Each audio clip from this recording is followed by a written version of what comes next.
Hey, good morning, guys. Here we are. I'm Randall Lobb, the co-writer, co-director of Rob.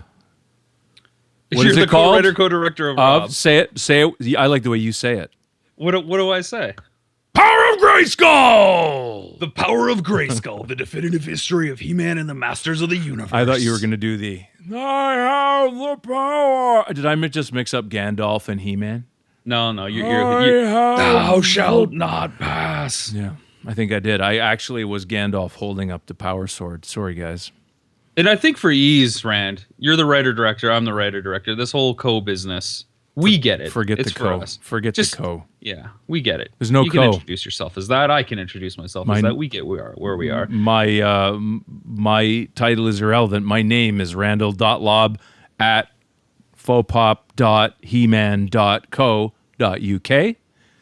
And that's not, don't respond to that.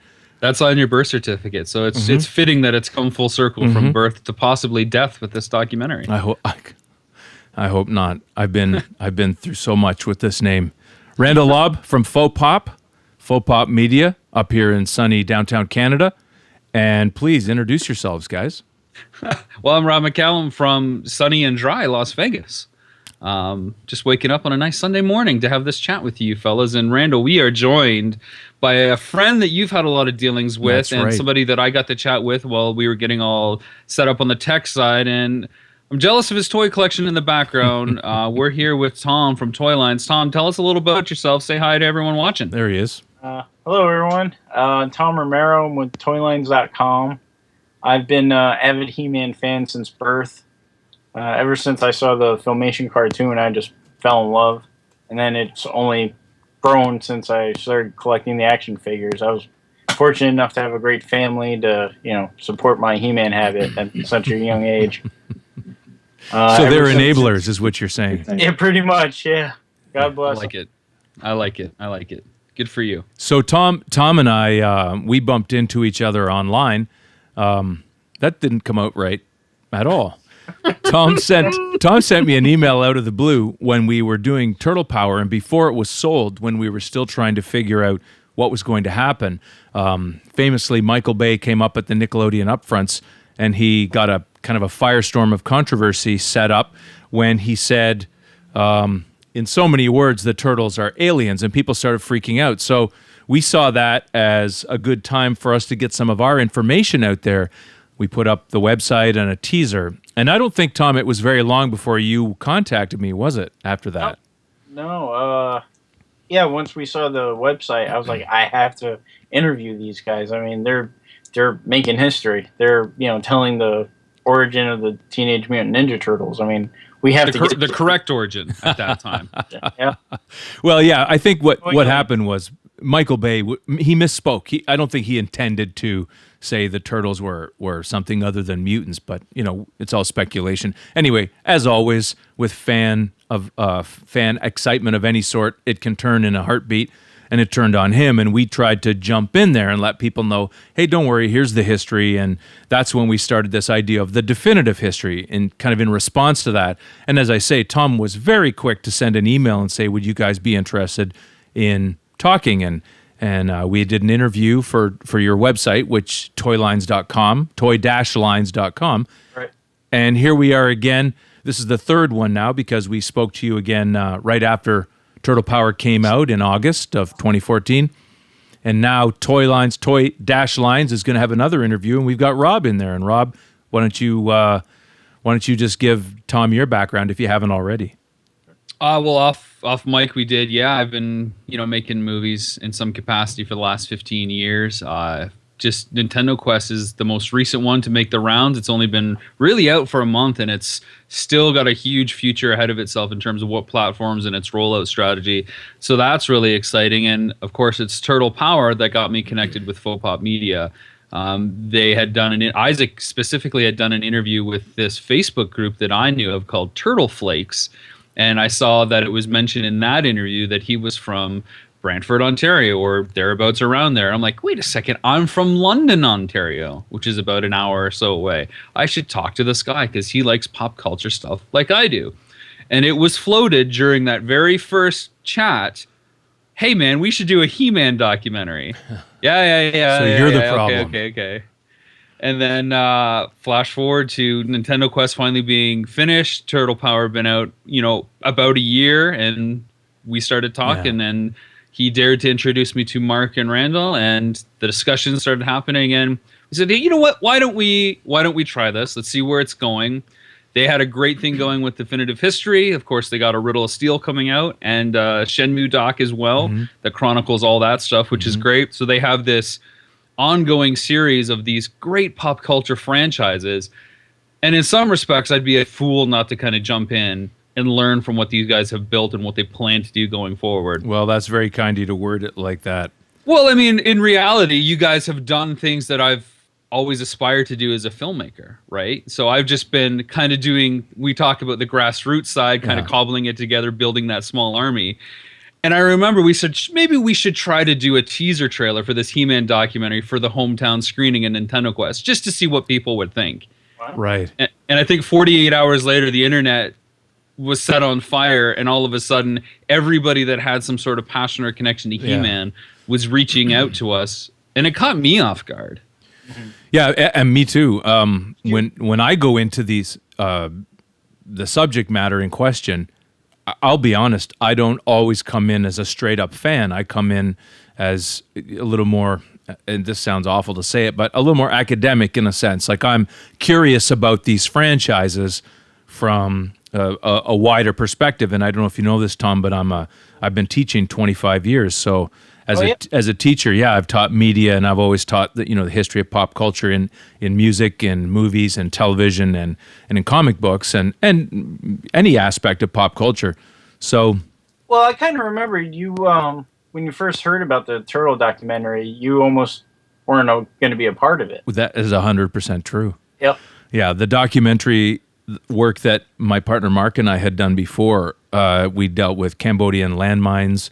A teacher who had been damaged by a Cambodian landmine, and Canadian military in Afghanistan, and really dark stuff. And when Isaac approached us, I was worried because these IP are so big, and you guys know this very well. And Rob and I have talked about this at some length. Not just Rob and I, but the four of us who are making this doc. There are a lot of people who have stake in these things, and big business and studios and fans, and they're so tied up with people's pre-existing beliefs and monetary stakeholder, concerns, and you eventually get to a point where you think this is really going to be a deep dive, and I didn't know if I was ready to commit what turned out to be 5-6 years on it, and it was well worth it because, of course, we learned so much and we got to meet nice people like you. But we should say this is actually, although it's our Chasing He-Man podcast, this is actually your interview, isn't it, Tom? Yeah, we've stolen episode 2 of Chasing Grayskull, all that. Oh, sorry, I said Chasing He-Man. Yes, that's okay. Chasing Grayskull, Thank episode you, 2. Tom, you set this up, and we just kind of stole the thunder. But hey, this is where you're helping us out, and we hope to see you on several more Chasing Grayskulls. Oh yeah. Oh, absolutely. Thank you. So I guess let's turn it over to you since this is your show. Yeah. Yeah. Right. So getting back, so you just got off Nintendo Quest. You met Randall and those guys. Where did you come up with He-Man? Just like random, or? Well, like I said, I had talked to Isaac as soon as Turtle Power was released, and you could buy it on disc. So I had bought it. I watched it literally about 9 times. It's not even an exaggeration. I liked it that much. But as a documentary filmmaker, I like to kind of break down the structure and see all the little things that people are doing. And then I talked to Isaac, and if there's one toy, cartoon, kind of pop culture franchise that I would like to do, it's been He-Man. And it has been something toiling in the back of my head ever since Nintendo Quest was, received so well. It's like, well, if people love Nintendo, and I'm talking specifically the NES era, 85, what else from that same era could I do a documentary on? So that's where it started. So I kind of loosely pitched him, what if we did this? And then the ideas rolled around, I think, in both of our heads until we finally kind of came together. And even when Randall and Mark and Isaac and I got together, there were many different versions of what this documentary could be. And ultimately, the response dictated certain things, and the direction that made the most sense dictated other things. So it's at the time, it's going to be an awesome, definitive, ultimate look at everything He-Man and Masters.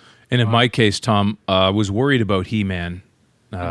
He-Man, for some people, the more you learn about He-Man, the more you find out that there is a version of the history that is kind of got some controversy around it. And I'm always trying to stay very positive in the docs. And I was a little bit afraid. I shouldn't say afraid. I just felt like, oh man, until there's a reboot coming, it's going to be complex. And then of course, that I don't think it was it even May that started where there was information released.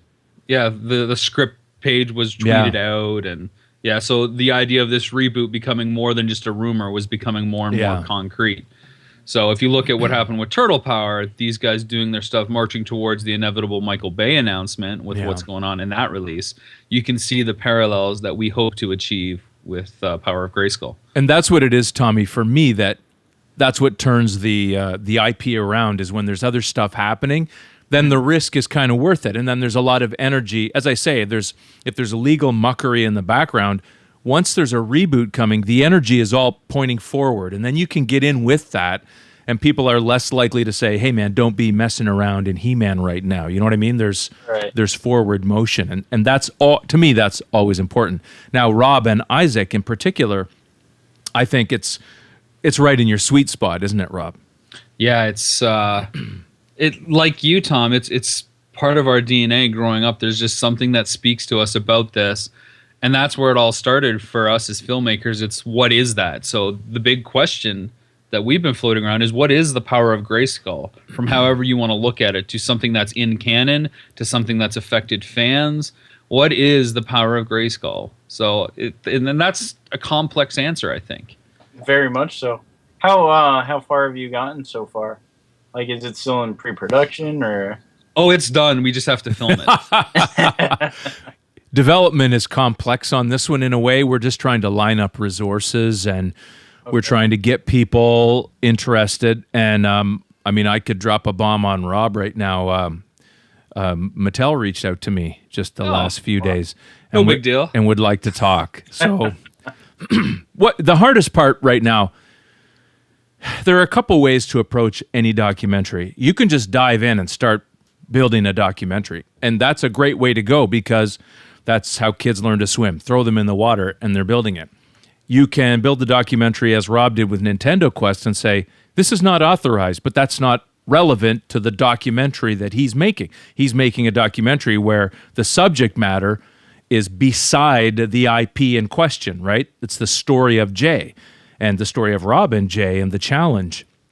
And then there's the kind of documentary where I think Rob and I agree, and Isaac and Mark, we want to do a documentary that serves all the people in the chain, the fans, those who are rebooting He-Man, those who have, Mattel, who has a stake in He-Man, and you want to tell that really complete, definitive story. And so that's a very big process, and we have a lot of stuff that has to be lined up, and we've begun that process. And Rob, I won't speak for him here, he'll speak to this, but he's reaching out to an enormous and powerful fan community, and we're all reaching out to the artists and the business folk, and I mean, it's huge.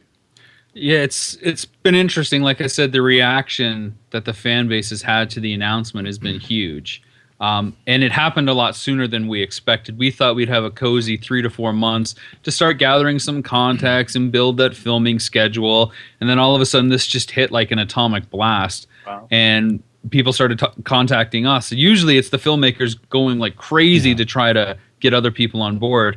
But this has been 50-50, people approaching us approaching them, if not more people coming to us and saying, this is who you got to get in contact with. Here's who to go through. And that's been great. And I think a lot of that is because of what Faux Pop did with Turtle Power as a proof of concept that say, these guys know what they're doing. And maybe a little bit of, people trusting what I can do with Nintendo Quest. But what these guys have done with the definitive series has been a huge kind of flag to say, we know what we're doing. For sure, it's both. It's both. Has there been any resistance at all? Like I've heard in the past, Roger Sweet, who is one of the people that claimed he created He-Man, he gave a few interviewees like a hard time. Mm-hmm. Anything like that, or we've seen none of that. oh, good. The only everybody that wants to be on board. It's been, again, we can't at this point. This is probably going to be a 6-year process as well, because we have so many people to include. And as you know, Tom, the canon is all over the place. There's the cartoon, the bios, the mini comics, the DC comics, the Marvel comics, the new adventures. It all is different. So can we talk about who you interviewed so far? We haven't interviewed anybody, Tom. We've interviewed building you. it. Yeah. Oh, okay. You're the first. I had a nice talk with Cam Clark. That was we knew Cam from Turtle Power and met up with Cam in London, and the idea behind Cam Clark is the voice actor for he did Leonardo, and then he moved on to 2000X He-Man. Yeah, yes. Adam and He-Man, yeah. Right. So we met up with him. Unfortunately, Rob wasn't able to be there, but we would have interviewed Cam, but it was very pressed, and we're going to see him in LA, and he's excited about talking about and giving us a lot of time, and we have a good relationship with him. You want to talk about some of the people you've had good conversations with, Rob? And then one of the ones that the weekend we announced it was Jason Moore, who of course founded He-Man.org. Mm-hmm. And he right now is doing some work on our initial teaser image, I would say, the poster image, which is pretty cool. So we're going to work with him, which is cool because he's a great comic book artist, but he also has that connection to the He-Man world. So being able to kind of make use of his amazing skills and his love for that brand is just that, it's that awesome combination. So we've reached out to a lot of people. Val Staples, of course, in He-Man.org, John Atkins in He-Man World. I'd say we're very friendly with those guys. Yep. Yeah, we've talked to people from Filmation. We have voice actors, kind of leads on those people. The sculptors, the Four Horsemen are on board. Every iteration from every era, we have the key people, the boots on the grounds. And this is where we're going to have fun with you. I'm just going to say, wait till we launch our Kickstarter, because then we'll have some names there that'll get you excited. Okay. But with the people we've assembled, it's hard not to say that this won't be the definitive history of He-Man and the Masters of the Universe. Very nice. I can tell you this, Tom. I had a really nice talk with Erica Schimer, and that was a really good. We talked for quite a while and really hit it off. Again, it's one of these times where this is the relationship building that comes into play later. Right. If we don't do that really nicely now, if we just walk in and go down a list of points asking questions, that doesn't get us. That's not a definitive interview. You know what I mean? A definitive interview would be that we come in and make a connection with people and we talk to them and we have the kind of relationship where when you see someone on camera talking, you're seeing them really talk to us, that you're really seeing them not just deliver responses and canned answers they've used for years and years. You're seeing them really think about what they're saying and talk to us as people, and that's very important. So before we do any interviews, we have to go through this process of just familiarizing ourselves with everyone and becoming as friendly as we can with them. Well, no big deal, Randall. Off mic, Tom said, I spoke with Lou Schimer. I'm like, well, Tom, let me go bend down and pick that name you just dropped on the ground. Wow. Yeah, and I was fortunate enough. I met Lou and his daughter Erica. I mean, they're the greatest people on earth. I mean, she's super nice. She is. I mean, this is kind of weird me saying this on this reference, but I remember one time when I met them, they asked what I did for a living. And at the time, I was a deputy sheriff, and I'll never forget what he said. He's like, "Oh, you save people just like He-Man." Wow. Now, that's just what you want to hear. I mean, I was on the floor. I was practically in tears. I was like, I did it. This is it. I'm ready to die now. Don't die, Tom. Yeah. Not allowed.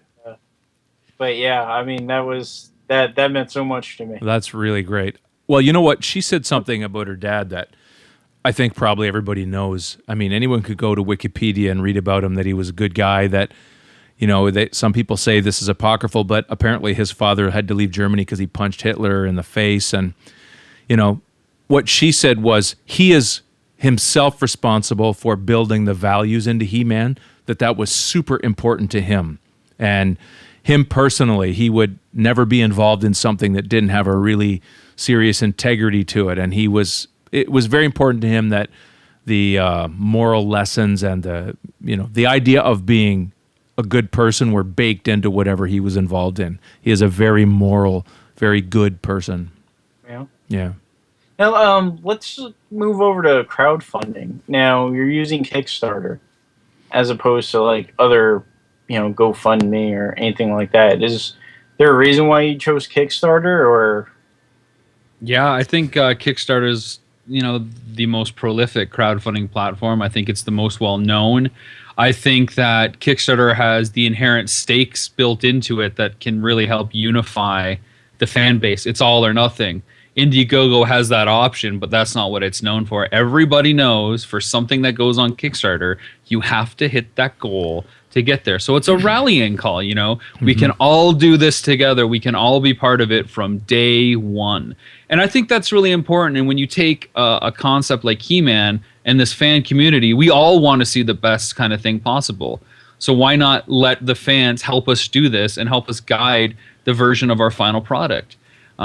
One of the things you'll see on Kickstarter, and we've talked extensively about it internally, is the most saleable form of this film is a 90-minute to 100-minute documentary. But we want to expand that because fans want something longer. Mm-hmm. You know what I mean? They want that 2 hour, that 2.5 hours. So we're going to hopefully have stretch goals that if we raise above and beyond the base goal that would trigger that 90-minute version, we can do the 2 hour version for the fans, and that might just be on disc that goes to Kickstarter backers. So you won't see that version anywhere ever again unless you're a Kickstarter backer. And we really learned that from Turtle Power, Tom. If you remember, one of the few criticisms we had with Turtle Power was that it wasn't long enough, that it didn't have enough bonus materials, or that we, I wouldn't say we're forced, but we couldn't hit everything, and that really, I wouldn't say it stung because we knew it was coming, but it was frustrating when you have 200 and some hours of material to choose from. Oh yeah, I remember our last interview. You had enough items to create a whole nother documentary just on the first Turtles movie. I wonder who's in discussions with Paramount now, trying to. I don't know, but that would be a really good idea if somebody was in discussions with Paramount to maybe somebody do was a follow-up. Trying to talk to. Yeah, that would be great. I wonder if that was happening. Trying.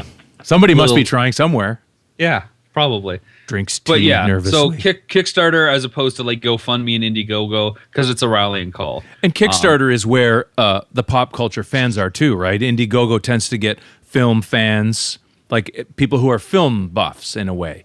Whereas I think Kickstarter gets a lot of the pop culture people who wouldn't necessarily be big film buffs necessarily, And I really want to hammer the point home that even though we have these great contacts and this potential documentary ahead, if we don't raise that base goal, we can't make this movie. Whereas Indiegogo and GoFundMe is like, oh, just give me money to help me make this movie I'm already going to do. It's a different philosophy. If we don't hit that goal, we can't make this movie, and all is for naught. And you know what? That's okay. That's business. Maybe we shouldn't make a movie if the fan demand isn't there for it, because if the fans don't buy into it, then there is no reason to make it.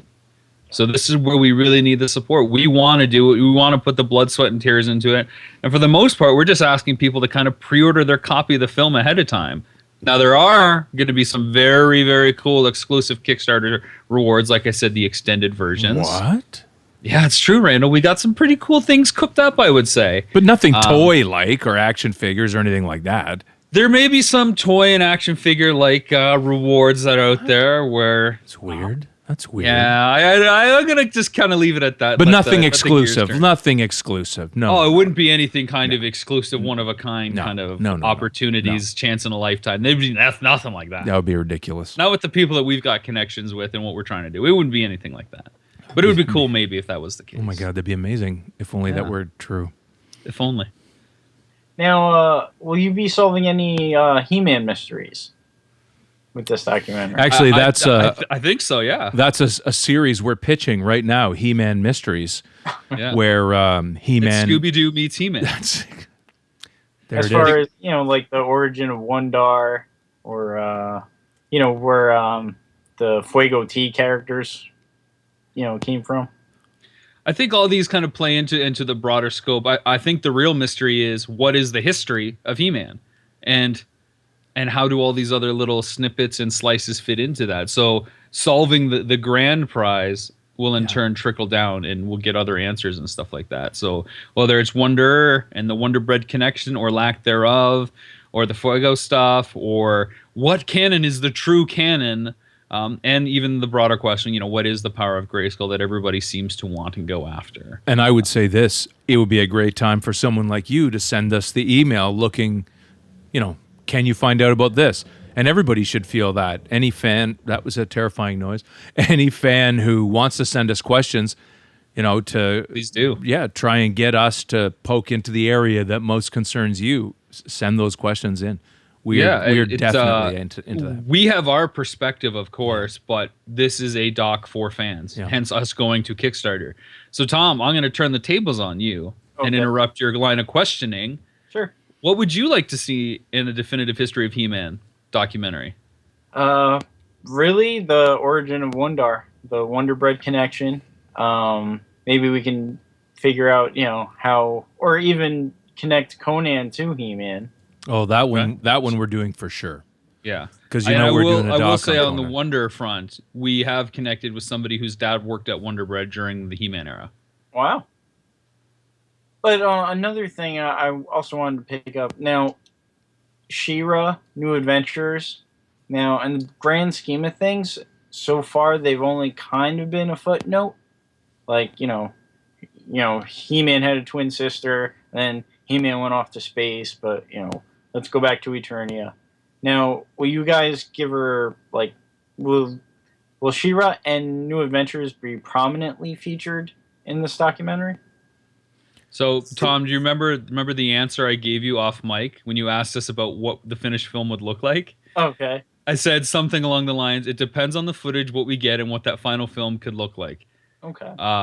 Rand, I'll let you chime in on She-Ra, because this is one thing that you and I are equally, really excited about. It's always, and I've said it probably too many times, people are tired of hearing about it. The three of us are three white guys. If you think about what a nerd looks like, it's a white guy who collects comics, a white guy who does. Everybody thinks it's white guys. Well, right now, 50% of all gamers, 51% are women, 50% of all comic readers are women, 50% of the world, it's women. So we would be crazy not to serve an audience that wants to see the pop culture things that are important to them or influential to them and or meaningful to them. So we have to look at She-Ra. We have to say, here's a character that was designed for reasons that are more than just commercial. This powerful female character that many little girls saw at a crucial time. My partner, our partner, Mark Hussey's wife, was a huge He-Man fan, and I would say, I don't know this for a fact, but one of the things that would pull a young girl into that universe is seeing She-Ra and seeing how powerful she is. So it would be a terrible mistake not to serve that. Yeah, I'm a huge She-Ra fan. So I don't want it to be... And The Secret of the Sword came out, and then they made plans for the live-action movie. Yeah. That would be horrible. And after that, He-Man went to space. And in 2001, development started. No, it's hard to break down what that pie chart looks like because of all the canons, but it's also important. This is, again, if you're a fan and our Kickstarter goes out there, we can do the 90-minute version that may have a 5 to 7 minute section on She-Ra. And I'm just guessing what it could be in the grand scope. We don't know. But if we get to do that 2 hour, that 2.5 hour version, or that 2 hour version of the DVD, and then there's extra featurettes that are like mini documentaries or extended scenes, and one of them is like just on She-Ra and it's 25 minutes long.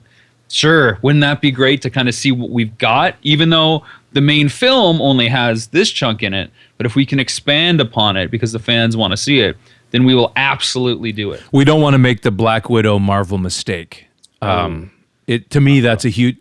When I watch the Avengers, I want to see a Black Widow movie. I think kids want a Black Widow action figure, and there's a mistake being made sometimes by looking at the market and saying the market's not there for these things.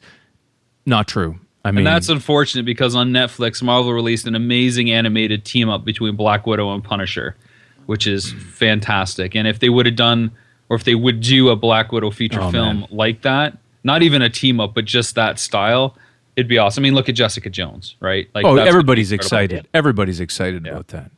Yeah. Anyway, She-Ra is very important. And how will we talk about her?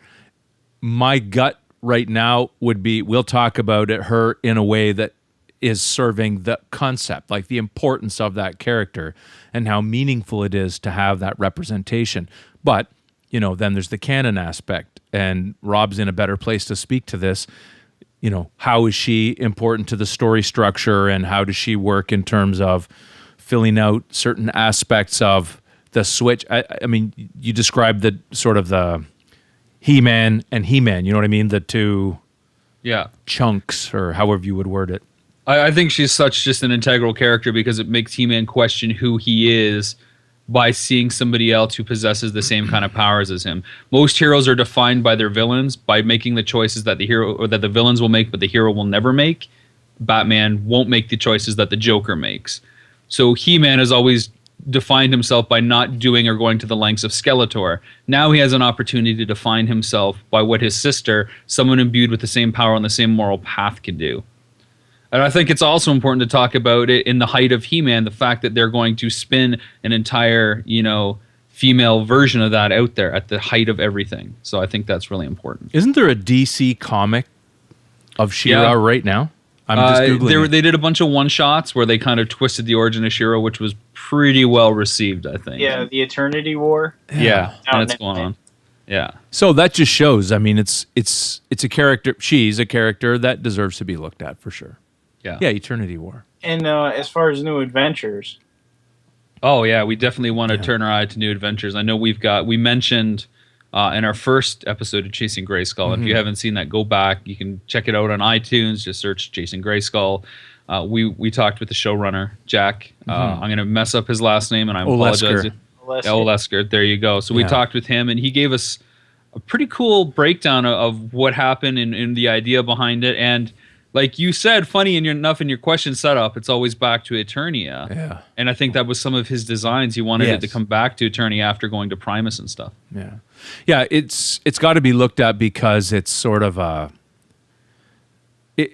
there was more to it, let's put it that way. There was a lot of stuff that was designed to be a long play. And it's definitely in there. It's in New Adventures.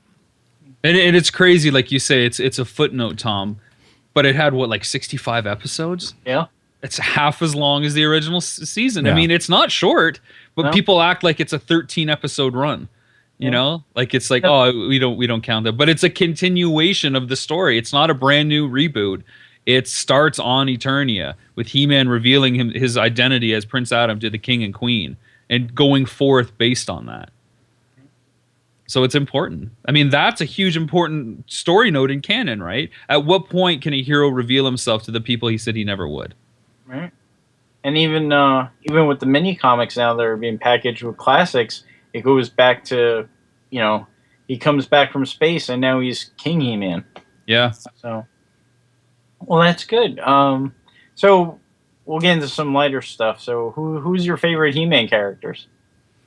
Like who do you want to focus on, throughout the line? I think people can hear it. For me, it's She-Ra, the character of She-Ra. I'm super interested in characters like Black Widow and Wonder Woman and Power Girl and Ms. Marvel.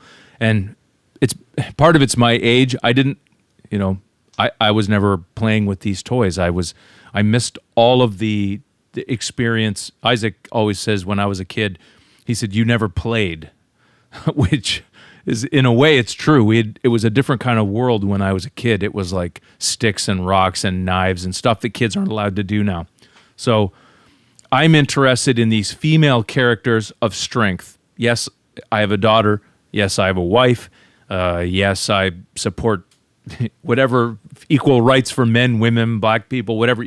You name the color or type, I'm interested in that. So from a social perspective, I'm very interested in She-Ra. I'm interested in how this character, I mean, look at the name, He-Man. It's like man, guy, man, guy. You know, it's so overt. The definitive history of man guy.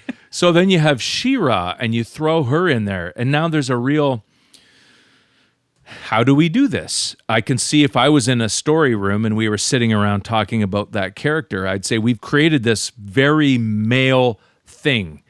How do we bring this female energy in and how do we serve it properly? And you think about that, it's very powerful and interesting. So I think she's a very interesting character in that regard.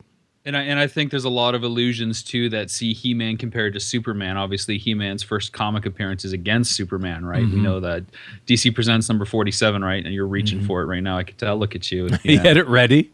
There you go. It's Look an 8.0. 8.0. No big deal. Just over there. How did you have that there? I'm sure at one point they're like, well, is She-Ra like Wonder Woman then? And I think she's completely different. You know, there's so many parallels. Very different. Very different. So I think that's super interesting. The one character I love, you know, Tom, we talked about it, and that's that dragon that's, you know, flanked over your right shoulder on the left side of the screen is Granomir. He's been around on Eternia for ages. So if I had this awesome wish list, and I'm pitching it right now, wouldn't it be cool if this documentary bookend with Granomir speaking, telling the legend of He-Man? Yeah. You know, ages ago there was a warrior on Eternia, but what is the full story for that? And he's also voiced by John Irwin, who did, of course, He-Man as well. I can tell you what character I've never been a fan of. Uh-oh. Orko. Okay, well, see, that's where we differ. See, this is where we're going to have problems. Well, this Orko is great. Part of it is my age. Orko is the Robin. He's the window character. Yes, that's true. But I've always had problems with it's like the goofy sidekick. The Iago in Aladdin. Sure. Right? And I always felt like... in Thundercats. That's right. Blip in Jan and Jason Blip. Space Ghost. Oh. How old am I? But what bothers me about that character is these things that are so interesting about the idea of a little boy looking at He-Man and wanting the power and the power of Grayskull. All that's very interesting to me. And then when I see Orko, I think, come on, don't be cute. Like, we don't need to have that. You guys are from a different era. You see it differently, and I understand it's missing for me. And it also looks like Orko looks like another. I can't remember what it is.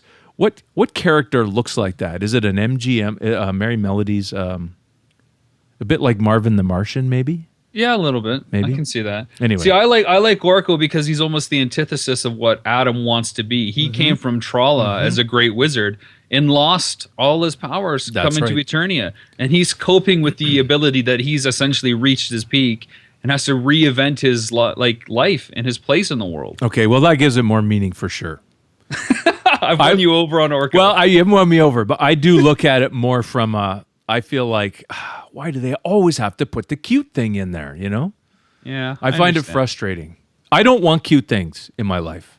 Well, it also goes back to the challenge of the writers and creators. I mean, during 2000X, if you really look at it, they just made fun of Mechanic like every other episode just because he extended his neck. That whole episode, man, Mechanec's lament. Like, what is my superpower? My neck grows. Exactly. Yeah. Well, now, Tom, you know about this. In Teenage Mutant Ninja Turtle history, there were these mutants that had ridiculous, like, you know, what was the one? We saw a whole bunch. I can't even remember which one they pitched and didn't get, but like a guy whose arm is a pizza cutter and he shoots pizza. You know what I mean? Like, there was just so much of that. And that's kind of where I would step back and look at and say, okay, this is getting wild. And I think He-Man went down that road a little bit too. I'm not criticizing He-Man fans. Don't be mad. And when I say that, I'm talking to both of you. We are in for it now. But you know what I'm saying. There's a certain element where I think, come on, guys, the stories are powerful. Anyway. Yeah, just put the challenge back on the writers and creators. Sure. Yeah, true that. I'm not going to try and win this fight. I know I'm an old crust. I'll admit it fully. We got to get you some playtime. That's all you need. Yeah. Don't spit out your coffee. Well, it's tea, so it would have been less dangerous. But you're right. No, it's true. We're gonna play on the road, Randall. We're gonna play on the road. I read Old Yeller Too Young, guys. It just spoiled. You know, they shoot him at the end. You know that. What? Spoiler. Spoiler alert. Yeah, they shoot him at the end. Ugh. Broke me right there. Broke me.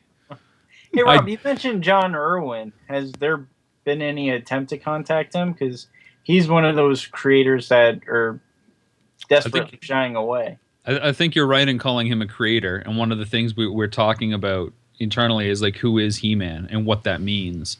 Because a lot of people are He-Man. And a lot of people view who they are into the franchise in different ways. I'm going to save that kind of thing for Kickstarter, man. Okay. I'm just going to play coy like that. I will say that these are all discussions we've had internally and how to incorporate that. And we've talked to people about a lot of the different voice actors. Cam Clark was just somebody that we had kind of early access to because of the Turtle Power connection. Oh. And it's really cool. I'm glad that we weren't limited to that rush schedule that Randall and the guys up there had with them at the press event, and that we're going to be able to kind of spend more time with them. But I think when you look at the most recent version of He-Man, you kind of have to look back at the first voice of He-Man. So I'll leave it at that, I think. Okay. And I'll jump in and say this. Don't forget John Irwin, just in a pop culture sense, is important, right? Yeah. I mean, he's the voice of a hero. Yeah. He's done a lot of stuff. And some of the things that he's done, you could probably sit down and talk to him for quite a while, put it that way. He's one of these guys who's done a lot of work. Now, since it's a Kickstarter, are you still looking for a distributor, or will you be self-distributing? Or has that even become a topic yet? Well, I'm going to let Randall handle this one. The way these things work, you build them. And if we were to go to get a distributor now, the distributor can't see anything. The distributor would say, what have you got? Are you guys any good? Is this going to work? They have a lot of questions. Right. The more material we cut together, the more likely a distributor is going to say, these guys are making this whether we get in here or not. And that's what happens. We're building a train, and our train's going to go down a hill, and our train is going to add cars, and it's going to go faster and faster and faster. And by the time we've got speed, you can either get on the train and go where it's going, which is where the fans are, or you can watch the train rush by, and you'll see all the cars going by. And every one of those cars is a piece of value that those fans won on the other end. So I think a distributor would say, before the train gets too heavy and too fast, maybe we better get in here. Yeah. That's how I look at it. The answer is yes. Yeah. The answer is yes. I don't have anything to add to that. Okay. Yeah, we don't build a distributor in just yet. If somebody called and said, "Hey guys, do you want us to put this out?" We'd probably say, "Okay, what does that mean?" Yeah. You know? And I think we would have a different expectation of what the film would be this early for ourselves versus the value of what it would be once it's done too. So it's for both parties. A lot of people like to say distributors have a lack of imagination in this industry, which is interesting, but they got to know what they're putting out there. For sure. It's a and business. I think that's fair. We see, Tom, just think about this. We see this thing as a tiny grain that builds and grows, right? We're adding to it. The distributor really sees it as a product, and they have no choice but to see it as a product. And the product just isn't there right yet, so we can't get them to buy it. To that end, we haven't tried. So maybe there's a He-Man fan sitting in some company who would say, I'm all over it. We just have not even reached out. Gotcha. Now, have you guys set a budget as far as your Kickstarter goal? I think Kickstarter will set a budget for us, won't it, Rob? Okay. Yeah, so we have an initial goal, and then like I said, the stretch goals will dictate how the film and or ancillary pieces that go with that film expand and evolve. I think it would be in line, if not maybe less than some other documentary adventures that have been out there. Yeah, these docs can cost a lot of money. You're not going to see an initial goal of like $150,000. It's going to be much more reasonable. Yeah. We feel very attainable, not only as just a Kickstarter project, but a Kickstarter project with a massive fan base that is already really excited for something like this to come along. And so, after the He-Man doc, what's next for Faux Pop? Like, has your Conan documentary started at all? Oh yeah, we're still in the planning. We're 75% shot out on Riddle of Steel. and we're waiting for. There are things that have to line up, and one of those things is we can't make this documentary until we talk to Arnold Schwarzenegger. And talking to Arnold is critical because for many people, he is Conan. And for that to happen, there are a number of other things that have to line up. And there's a studio involved, and are they going to put out a new Conan movie and all kinds of stuff. And that happened with Turtles as well, where we got to a point we felt like we had a completed documentary, and then all of a sudden there's Paramount's new movie, and you realize, oh, okay. And so we don't want to get caught where we could make a Conan documentary right now, and it would be a very good one, but we would sooner make a really amazing one. And I think we're doing the same thing with our Shenmue game, A Gamer's Journey on Shenmue, and we're right now in talks with William Stout, fantasy artist Bill Stout, and we're going to do a doc on him. And Rob's got 2 projects going right now as well, 2 other projects, if not more. I'm trying to think of all of them at this point. So the next film that comes out for me is Missing Mom, in which I hit the road with my brother to try to find my mom, who's been missing for almost 25 years. That comes out in May-ish, we're hoping. We pretty much have picture lock right now. That's what I'm doing the rest of the day. And then the He-Man documentary, of course. I am in post-production on a rockumentary on Canadian rock band, heavy metal band Kitty, which again is an all-girl group. So looking at the music industry from that gender perspective is going to be great. Love it. And I just announced a documentary on video game box art. So discovering the artists behind these iconic images who have never basically got their time in the sunshine. These people have defined and propelled the industry forward, but nobody knows who has done this work. So let's connect faces and stories and look at the process and evolution of how box art has changed and the role of box art in the gaming industry and what that might be in the future and where it's come from in the past. Wow. Yeah, interesting stuff. Yeah. And of course, I would point out, you look at any big franchise that's out right now, we'd be crazy not to try and do a doc on it, right? All of them, anything. So you're open up to the possibility of, say, like a Captain Power documentary, or don't even tease me, man. Don't even tease me, especially with our connections to Gary Goddard already. Like, come on. I would say if we looked at Captain Power, it would be the He-Man team. It would be the exact same, because it's right in this. Again, it's in that sweet spot. It's in the He-Man and the Masters of the Universe, Captain Power and the Soldiers of the Future. You know what I mean? And Gary Goddard knew what he was doing. It had that awesome transformation sequence. That would be one that I would be curious to see if the fans backed it, though. Obviously, He-Man has a huge legacy. Captain Power is kind of a Canadian thing, by and large.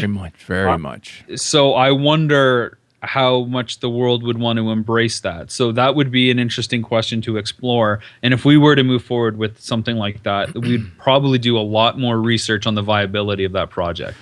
Some funny history. When I was in film school, Morris Dean Wint was a young actor who was in a lot of our student films, and he was in Captain Power.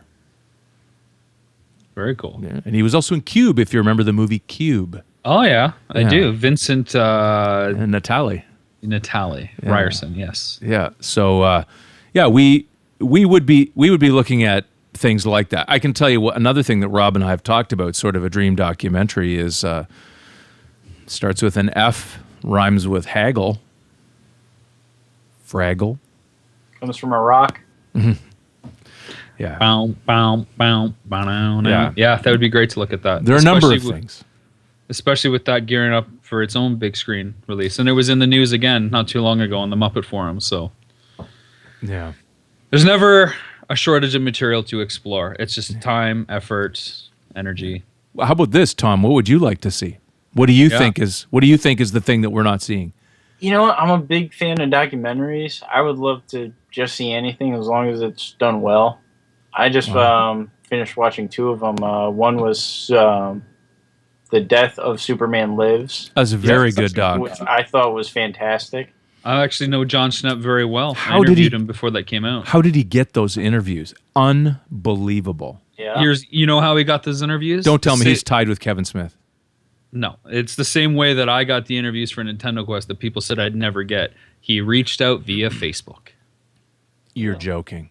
No, it's Facebook, an email. Tim Burton? Yeah, it's one door that opens another. I think he got Colleen Atwood first, and then Colleen put a call to Tim. I couldn't. As soon as they cut to Tim Burton, my jaw dropped. Yeah, you flew just to London for that, but how do you not do that interview? I would fly to anywhere. Yeah. That's shocking. When you're making a doc like the kinds that we make, you would. There's a list of people you think, well, we can't get him, so.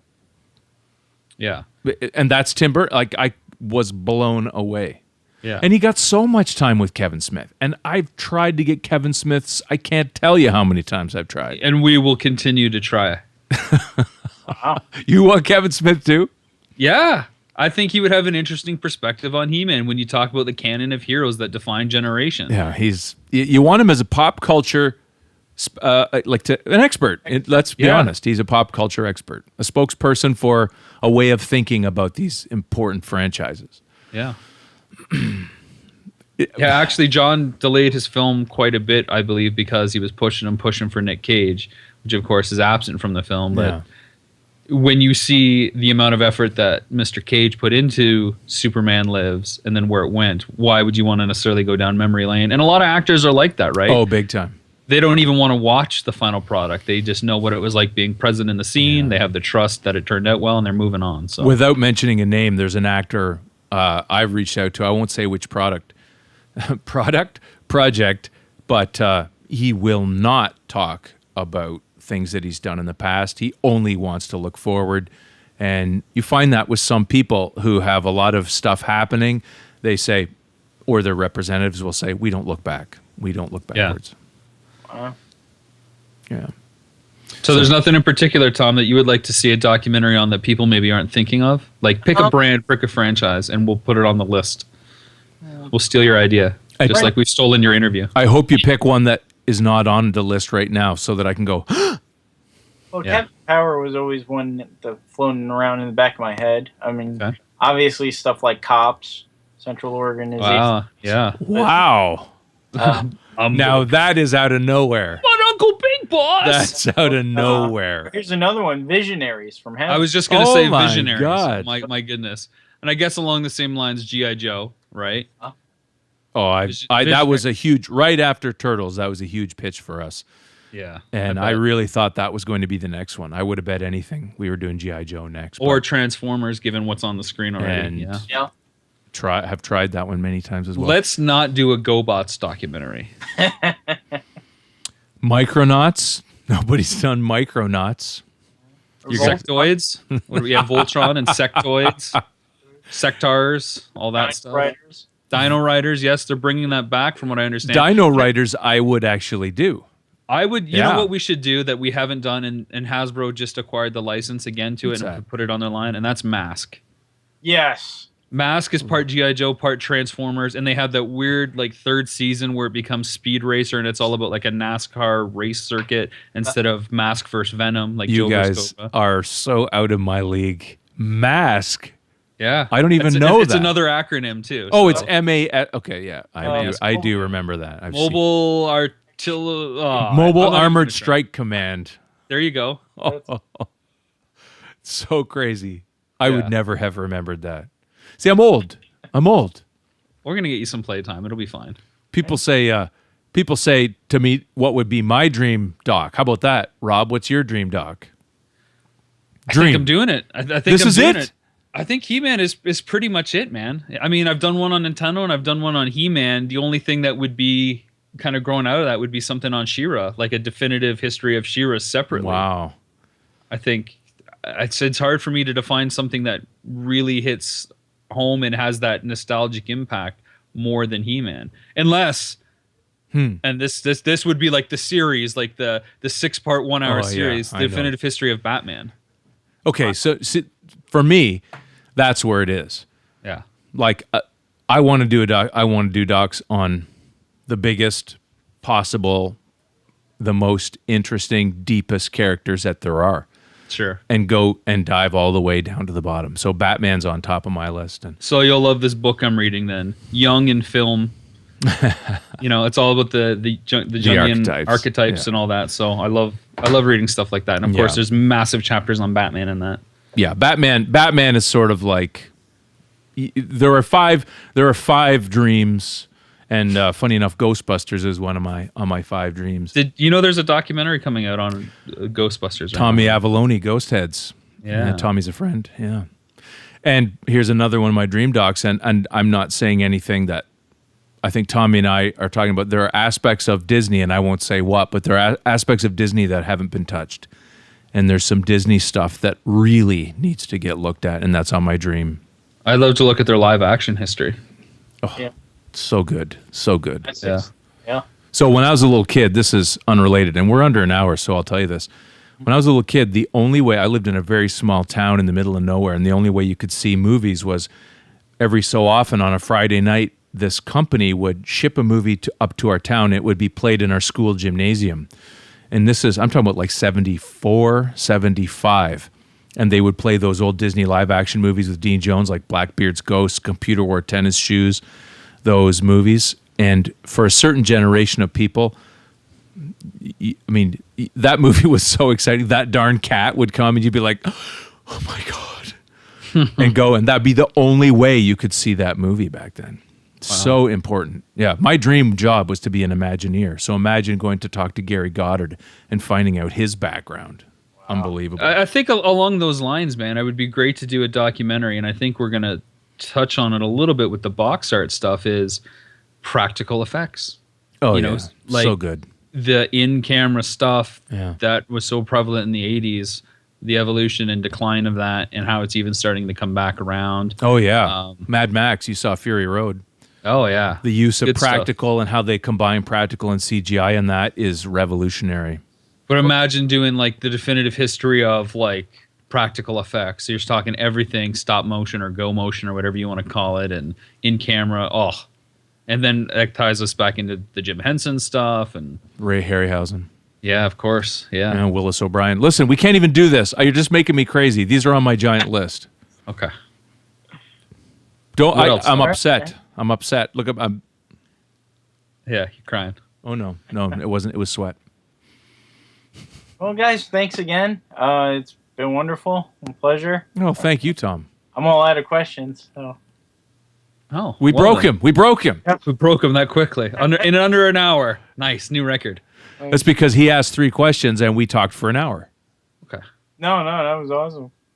Well, listen. I didn't realize how early it was. I thought, you guys actually, started interviews and stuff. Oh no. Well, maybe we've just proven to you that you have to talk to us more times. Yeah. Yeah. No, definitely. I'm looking forward to it. Awesome. I think we should definitely connect in January once the Kickstarter goes live. We're aiming for mid to late January. Of course, people can get more information following us on Twitter at HeManDoc and on Facebook, facebook.com/HeManDoc or HeManDoc.com. You can sign up for our newsletter that goes out and you'll know when these episodes, Chasing Grayskull, drop and all the other little tidbits, of course. But yeah, you should definitely maybe connect with us once our Kickstarter goes live. And Tom, maybe even once we get it all settled on our side, we'll give you a preview link to kind of check out ahead of time. And then you can kind of maybe tease the masses with what you've discovered. Absolutely. What we want to do. You heard it here first. I heard it. Breaking exclusive on toy-lines.com. Toy-lines. Isn't that what it is? It is. Toy-lines? It is. Yeah. Do you call it that, Tom? Toy-lines? No, we just call it Toy Lines. Oh. Okay. I just want to get the URL out there. I like that Toy Dash. The Toy Dash. We've all done the Toy Dash. Exactly. When we've held our parents' hand as we casually walk to the front of Toys R Us, and then the second those doors open, we break grip and we jaunt around and the corners. People are lined up. Yeah, exactly. Hey, no joke. I've seen the Funko line at San Diego Comic-Con. It is not a joke. Toy-lines.com. Yeah, there you go. That's your spin-off site. It's your sister site. Yeah. All right, guys, we're going to call it a day. And, well, let's not call it a day. Let's continue to have other parts of this day, but let's call this part complete. If you have anything final to say, please say it. Tom, anything you'd like to say to folks? Coming soon to Kickstarter. Look out for the He-Man documentary. And we'll be following up on toylines-.com. Oh, toy-lines.com. Thank you. Our new logo. Yeah. And you, Rob, thoughts? Just excited to continue the journey. And if you have questions, you want to see the direction that this documentary should head, or things that you think we should include, let us know. We are experts in the making. We want to know stuff. There is stuff we don't know that we know we will discover. So just talking with Tom today has been a pleasure. And I look forward to episode 3 of Chasing Grayskull. And thank you very much. I'm Randall Lobb. This is Rob McCallum. And that's Tom Romero. And we're stepping off now into the rest of our Sunday, and I hope you enjoy whatever day you're on. Take care.